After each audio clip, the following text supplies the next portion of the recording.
अवधूत चिंतन श्री गुरुदेव दत्त श्री स्वामी समर्थ महाराज की जय। श्री स्वामी समर्थ सर्व ताई आणि दादांना तुमचं सर्वांचं स्वामी समर्थ माझी आई या चॅनलमध्ये स्वागत आहे। आजचा दिवस स्वामी महाराजांच्या कृपेने तुमचा सुखाचा आनंदाचा जाओ हीच स्वामी चरणी प्रार्थना करून आजच्या व्हिडिओला सुरुवात करूया। तर बघा, आता थंबनेलवरून तुम्हाला समजलंच असेल की आजचा आपला व्हिडिओचा विषय नेमका आहे तरी काय। तर बघा, तुम्हालाही बाळ हवंय तर मग आषाढी एकादशीपासूनच संतान प्राप्तीसाठी करा ही 40 दिवसाची प्रभावी सेवा।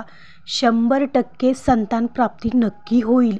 या सेवेने जर ही सेवा तुम्ही अंतःकरणातून आणि विश्वास ठेवून जर तुम्ही ही सेवा केली तर या सेवेचं फळ तुम्हाला स्वामी महाराज नक्की देतात आणि देताच।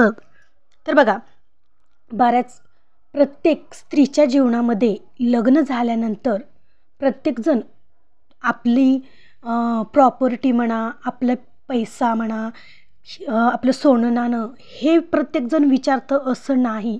प्रत्येकजण लग्न झाले की काही महिन्याने लगेच आपल्याला विचारत असतात, प्रत्येक स्त्रीला विचारत असतात, तुम्हाला काही मूलबाळ आहे का नाही किंवा काय आहे का नाही असं विचारतं। मग त्यावेळेस ज्या कोणी ताई संतान प्राप्तीपासून वंचित आहेत, त्यांना मूलबाळ होत नाही, तर त्यांच्यासाठी हा प्रसंग खरंच खूप कठीण असतो, खूप त्रासदायी हा प्रसंग असतो। प्रत्येक स्त्रीच्या जीवनात आई होणं हे खूप म्हणजे खूप भाग्याची गोष्ट असते, खूप म्हणजे खूप आनंदाचा क्षण असतो तो म्हणजे आई होणं। पण बऱ्याच काही ताईंना काहीतरी अडचणीमुळे समजा, काहीतरी प्रॉब्लेममुळे समजा, अशा बऱ्याच साऱ्या अडचणीमुळे त्यांना त्यांना संतान प्राप्ती होण्यासाठी खूप सारे अडथळे येत असतात बघा। तर त्याचबरोबर खूप सारा दवाखानाही चालू आहे, खूप सारे कोर्स पण चालू आहेत, तरी पण काहीही फरक पडत नाही, असं बऱ्याच जणांच्या बाबतीत असं घडत आहे बघा। विज्ञानाबरोबर अध्यात्माची जोड असणं पण तितकंच गरजेचं असतं। असं नाही की तुम्ही फक्त हॉस्पिटलचं सर्व काही बघा, तर ते पण बघणं तितकंच आवश्यक असतं, पण त्याचबरोबर काही सेवा, काही देवांच्या सेवा किंवा आपले जे काही घरगुती अडचणी असतात त्याच्यावरही काहीतरी उपाय करणं तितकंच गरजेचं असतं। मग आज आषाढी एकादशीपासूनच हा खूप म्हणजे आषाढी एकादशीचा दिवस हा खूप छान आणि खूप महत्त्वाचा आहे। जर तुम्हाला खरंच मूल होत नाही, तुम्हालाही बाळ हवंय का, तर तुम्ही ही सेवा आवर्जून करा आणि बघा, तुम्हाला याचा छान असा अनुभव नक्कीच येणार। बऱ्याच ताईंना याची खूप छान अशी या सेवेने खूप छान अशी प्रचिती आलेली आहे। या सेवेने खूप ताईंचे रिपोर्ट हे छान असे पॉझिटिव्ह आलेले आहेत। तर तुम्ही पण ही सेवा नक्की करा। तर ती सेवा कशी आहे, ती कशी करायची, सर्व काही आज या व्हिडिओमार्फत मी तुमच्याशी माहिती शेअर करणार आहे। तर बघा, तुम्हाला काय करायचं आहे, आषाढी एकादशीपासूनच तुम्ही या सेवेला सुरुवात करायची आहे। ही सेवा तुम्हाला 40 दिवसाची करायची आहे बघा। संतान प्राप्तीसाठी तुम्हाला ही सेवा 40 दिवसाची करायची आहे। मग आता आषाढी एकादशी पासूनच का, असं बऱ्याच ताईंना प्रश्न येईल, कारण कोणाची अडचण असते, कोणाचा मासिक धर्म असतो, कोणाचं सुतक विटाळ असतं, मग बऱ्याच ताईंना सेवा करणं जमत नाही, तर त्यांनी दुसऱ्या एकादशीपासून पण ही सेवा केली तरी पण चालते। मग तुम्हाला ही 40 दिवसाची संकल्पयुक्त सेवा करायची आहे। तुम्हाला नारळ, खडीसाखर, फूल घेऊन दत्त मंदिरात किंवा स्वामी मंदिरात केंद्रात तुम्हाला जायचं आहे। स्वामी महाराजांना तुम्हाला विनंती करायची आहे, प्रार्थना करायची आहे की स्वामी महाराज, मी आई होण्यापासून वंचित आहे, मलाही मूल हवंय, माझी इच्छा पूर्ण करा, असं म्हणून तुम्हाला स्वामी महाराजांना प्रार्थना करायची आहे की मी 40 दिवसांची ही सेवा करणार आहे आणि मला या सेवेने माझी इच्छा पूर्ण करा, अशी तुम्हाला स्वामी महाराजांना प्रार्थना करायची आहे। आणि नंतर घरी यायचं आहे। मग तुम्हाला सेवा नेमकी कशाची करायची आहे, तर तुम्हाला बाळकृष्णाच्या मूर्तीवर ही सेवा करायची आहे। बाळकृष्णाची सेवा तुम्हाला करायची आहे। घरी आल्यानंतर संकल्प करायचा आहे, उजव्या हातामध्ये अक्षदा, पाणी, फूल घेऊन तुम्हाला तुमचं नाव सांगायचं आहे, गोत्र सांगायचं आहे आणि तुमची इच्छा सांगायची आहे। की तुम्ही 40 दिवसाची ही सेवा करणार आहात, संतान प्राप्तीसाठी ही सेवा करणार आहात, ही तुम्हाला तुमची इच्छा सांगायची आहे, तुम्हाला संकल्प अशा प्रकारे करायचा आहे. मग तुम्हाला पहिल्या दिवशी तुम्हाला काय करायचं आहे, छान अशी देवपूजा करायची आहे. देवपूजा झाल्यानंतर छान अशी फुलं ती ठेवून सर्व काही देवघरात तुम्हाला सजावट करायची आहे. आणि नंतर बाळकृष्णाची मूर्ती एका ताम्हणात तुम्हाला बाळकृष्णाची मूर्ती ठेवायची आहे आणि बाळकृष्णाच्या मूर्तीवर तुम्हाला पाण्याने अभिषेक करायचा आहे. बघा, बाळकृष्णाच्या मूर्तीवर तुम्हाला पाण्याने अभिषेक करायचा आहे. मग पहिल्या दिवशी जोडीने तुम्हाला अभिषेक करायचा आहे. बघा, बऱ्याच वेळेस अडचण असते की आमचे मिस्टर जवळ इथे नसतात, लांब असतात किंवा जॉबला जातात, मग त्याच्याने दोघाला अभिषेक करणं जमत नाही. बघा, बाळ हे घरातील प्रत्येक व्यक्तीला असावं वाटतंच. तुम्हालाही बाळ हवं आहे आणि तुमच्या मिस्टरांनाही बाळ असणं गरजेचंच वाटतं. त्यांनाही बाळ हवं असं वाटतं, मग त्यांनी ही सेवा करायलाच पाहिजे, सेवेला या बसायलाच पाहिजे. बघा, जास्त काही टाईम लागत नाही. दररोज नाही, 40 दिवस नाही तुम्हाला जोडीने सेवा झाली तर तुम्ही फक्त सुरुवातीला पहिल्या दिवशी जोडीने बसून ही सेवा करा. नंतर तुम्ही एकटं पण ही सेवा केली तरी महिलांनी जमते, पण पहिल्या दिवशी निदान जोडीने आवर्जून बसा, कारण बाळाची संतांची गरज ही तुम्हा दोघांना सुद्धा असते. तर मग जोडीने तुम्हाला बाळकृष्णाच्या मूर्तीवर तुम्हाला अभिषेक करायचा आहे.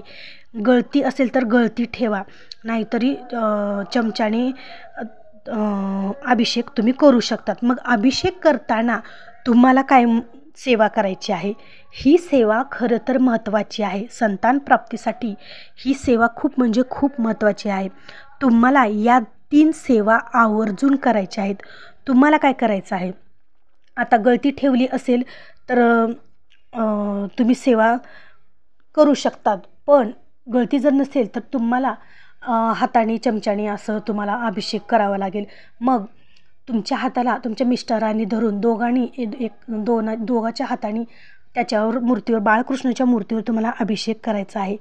पुरुष सूक्त 16 वेळा म्हणायचं आहे तुम्हाला. बघा, दोघांनीही पुरुष सूक्त 16 वेळा म्हणायचं आहे. स्त्री सूक्त 1 वेळेस म्हणायचं आहे आणि संतान गोपाळ मंत्र नंतर 1 माळ करायची आहे आणि अभिषेक चालूच ठेवायचा आहे. सर्व काही करताना तुम्हाला अभिषेक चालूच ठेवायचा आहे.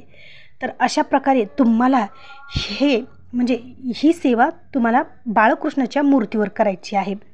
आणि नंतर बाळकृष्णाची मूर्ती ताम्हणातून काढून स्वच्छ कपड्याने पुसून घ्या. नंतर हळदी कुंकू अष्टगंध लावून छान अशी पूजा सजावट, बाळकृष्णाचे वस्त्र असेल तर बाळकृष्णाचे वस्त्र घालून छान अशी पूजा करा, छान अशी सजावट करा. आणि मग तुम्हाला जो बाळकृष्णाच्या मूर्तीवर अभिषेक केलेलं जे पाणी असतं, म्हणजे ते तीर्थच जे पाणी असतं, तर ते तुम्ही दोघं नवरा बायकोनी ते प्यायचं आहे. असं दररोज तुम्हाला 40 दिवस हा अभिषेक करायचा आहे. आणि दररोज ते अभिषेक केलेले जे पाणी आहे, जे तीर्थ आहे, तर तुम्ही दोघं नवरा बायकोने ते पिऊन घ्यायचं आहे आणि राहिलेलं तुम्ही झाडाच्या बुडाला टाकून देऊ शकतात. तर ते दररोज तीर्थ तुम्हाला जोडीने प्राशन करायचं आहे. आणि तुम्हाला ही सेवा करून झाल्यानंतर जो काही तुम्ही नैवेद्य घरात बनवलेला आहे तो नैवेद्य बाळकृष्णाला दाखवायचा आहे, सर्व देवांना दाखवायचा आहे. अशा प्रकारे तुम्हाला 40 दिवस ही सेवा करायची आहे. बघा, ही सेवा तुम्ही जर श्रद्धेने, विश्वासाने आणि स्वामींवर विश्वास ठेवून जर तुम्ही ही सेवा केली की माझी ही इच्छा पूर्ण होणार, स्वामी महाराज माझी ही इच्छा पूर्ण करणार, हा जर तुम्ही मनात विचार ठेवून सतत तोच विचार जर केला आणि विश्वास ठेवा, फक्त नेहमी पॉझिटिव्ह विचार करा की मी ही सेवा केली आणि माझी ही इच्छा पूर्ण होणार, तर बघा नक्कीच तुम्हाला या सेवेची छान अशी प्रचिती येणार आणि तुम्हाला लवकरच तुम्हाला बाळ संतान प्राप्ती नक्कीच तुम्हाला होणार. इतकी ही प्रभावी सेवा आहे.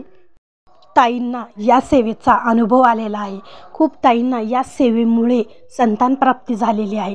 तर ज्या कोणी ताई संतानप्राप्तीपासून वंचित आहेत, त्यांना संतानप्राप्ती होत नाही, लग्नाला 4-5 वर्ष झालेली आहे, 10 वर्ष झाली आहे, तरी पण संतानप्राप्ती होत नाही, तर त्यांनी आवर्जून ही सेवा नक्की करा आणि विश्वास ठेवा स्वामींवर. ते तुमच्यासाठी जे योग्य आहे ते तुम्हाला देतात, म्हणजे देतातच. आता असं नाही की तुम्हाला मूल पाहिजे मग मूलच मिळेल का या सेवेने, मुलगी पाहिजे तर मुलगीच मिळेल का. तर बघा, असं नाही, तुम्हाला फक्त बाळ व्हावं ही इच्छा धरायची आहे. बघा, ज्यांना मुलं नाही, ज्यांना संतान नाही, तर त्यांना फक्त वाटतं जे काही व्हावं पण ते व्हावं अशी इच्छा वाटत असते. मग तुम्ही त्या भावनेने ही सेवा करा. जे तुमच्यासाठी योग्य आहे, जे तुमच्यासाठी चांगलं आहे, जे तुमच्या नशिबात आहे, तेच स्वामी महाराज तुम्हाला देत असतात. तर ही सेवा आवर्जून तुम्ही करा. आणि ही सेवा करताना तुम्हाला 41 दिवस मांसाहार वर्ज्य करायचा आहे. तुम्हाला मांसाहार 41 दिवस करायचा नाही. ही सेवा आहे तोपर्यंत दोघाही नवरा बायकोनी ही म्हणजे हा नियम पाळायचा आहे आणि ब्रह्मचर्याचं पालन तुम्ही करायचं नाही. तर बघा, अशी ही सेवा आहे. तर ही सेवा तुम्ही नक्की करा आणि छान असा या सेवेचा अनुभव घ्या. तर आजचा व्हिडिओ असा होता. जर तुम्हाला आवडला असेल तर नक्की लाईक करा, शेअर करा आणि आपल्या चॅनलला जर नवीन असाल तर आपल्या चॅनलला सबस्क्राईब करा. भेटू पुन्हाच अशा एका नवीन व्हिडिओसोबत. तोपर्यंत श्री स्वामी समर्थ.